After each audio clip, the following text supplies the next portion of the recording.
দেখুন রাজাদা উইথ গার্ডেনে আপনারা বিয়ের কথাটাই বলবো। আপনারা যদি আমার চ্যানেলটি সাবস্ক্রাইব করেন আর যদি ধারাবাহিকতা দেখতে থাকেন তাহলে আমারও উপকৃত হব আর আপনারাও বিভিন্ন রকম গার্ডেনিং পদ্ধতিও জানতে পারবেন। দেখুন এটা নাগপুরি কমলা হোক, কিন্তু এটি কিরম সাইজ, এর মিষ্টতা যথেষ্ট ভালো। এটা আগের একটা কমা পাওয়া যায় সেটা নয়, এটা একটু ভালো জাতের নাগপুরি। নাগপুরি গাছের জোড়া পাতা হওয়া মানে এই যে কমা, এটা কিন্তু ভুল ধারণা আপনাদের। আপনারা দেখবেন অনেক চ্যানেলেই আপনারা দেখছেন কি ভালো গাছও হচ্ছে। তো দেখুন এইভাবে যদি গার্ডেনিং করা যায় কমলা কতই না ভালো গাছ হয়। একটি গাছে সব মাত্র 1-1.5 ফুট গাছ এবং খুব ভালো গাছ হয়। আর আপনারা এই গাছ ছাদ বাগানে নিশ্চয়ই করতে পারেন। ফলগুলোর সাইজ দেখতে পাচ্ছেন, এক একটি ওজন কমসে কম 200 থেকে 250 গ্রাম ওজন হবে, হাতের মুঠোর মধ্যে আসছে। তো বন্ধুরা আপনারা দেখতে থাকুন। আসসালামু আলাইকুম। এটি হচ্ছে আপনার নাগপুরি, একটা কমলা নয়, এটা হচ্ছে মৌসম্বি। এটা মিষ্টি মৌসম্বি, আপনাদের ফলসহ গাছ। আমি এটি দেখাবো। এই গাছটি আজ যে প্রতিস্থাপন করা হচ্ছে, দেখুন এটি 25 লিটার ডাব্বায় এটিকে প্রতিস্থাপন করা হবে এবং যা যা সার মিশ্রিত করা হবে সেটাও আপনাদের দেখাচ্ছি। সব প্রথম গাছটি তাহলে আমি আলাদা করে নিই। এটি সাবধানে করতে হবে, কারণ এটি শিকড় খুবই ছোট ছোট সূক্ষ্ম শিকড় থাকে। যদি এগুলো কেটে যায় গাছটি কিন্তু ঝিমিয়ে পড়বে।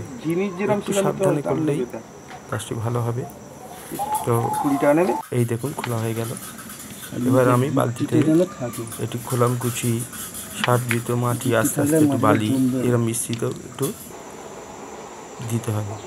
এই দেখুন গাছটি, এটি পাতার জোড়া, কিন্তু এটি ফলগুলো যেমন দেখে বড় বড় একটু হয় সেইগুলো। এটা একটা দিশিও আছে, সেটা নয়। এই দেখুন মাটির সঙ্গে কিছু নুড়ি বালি ভাঙা সার যা যা লাগে, আপনার খোল, নিম খোল,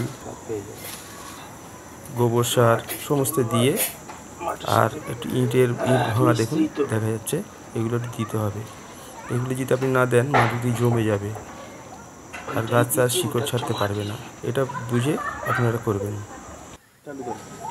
গাছটি এবার দেখুন অর্ধেকের কম আমি মাটি নিয়েছি, কারণ গাছের এই লেবু গাছের শিকড় খুব বেশি নিচে যায় না, আর ওপরে সার দেওয়ার জায়গাটাও রাখতে হয়। তাই গাছটিকে আমি মিডিল বরাবর না রেখে একটু নিচে রেখেছি, কারণ আস্তে আস্তে যখন সার বাড়বে তখন মাটির সঙ্গে সার যখন দেবো আস্তে আস্তে ওটা ভরে যাবে। তো সেই জায়গাটা আমাকে আগে থেকেই নির্ধারিত করে রাখতে হয়। গাছের গোড়ায় একটু আপনারা একটু চুন নিয়ে একটু লাগিয়ে দেবেন, কারণ গাছের যে ফাঙ্গাস রোগ আছে সেটি আর আসবে না। একটু চুন নিয়ে গাছের 7 ইঞ্চি পরিমাণ গোড়া থেকে একটু লাগিয়ে দেবেন, তাতে ওই গোড়া থেকে যে সমস্ত ভাইরাসগুলো অনেক সময় ধরে সেগুলো আর ধরবে না, গাছ সুস্থ থাকবে। অনেকে এটা বলে না, কারণ আমি যেভাবে গাছ করি, আর এই গাছেরই আমি একটি কলম করে আর একটি কমলার সঙ্গে জুড়ে দেবো, সেটা ভিডিও আপনাদের পরে দেখাচ্ছি। এই দেখুন গাছের ঠিক গোড়া বরাবর আমি মাটিটা কিন্তু দিচ্ছি, এর উপরে যাবে না। এই সারযুক্ত মাটি দিয়ে গাছটিকে আমি বসালাম, কারণ অল্পই সার, সমস্ত মাটিটা সারযুক্ত।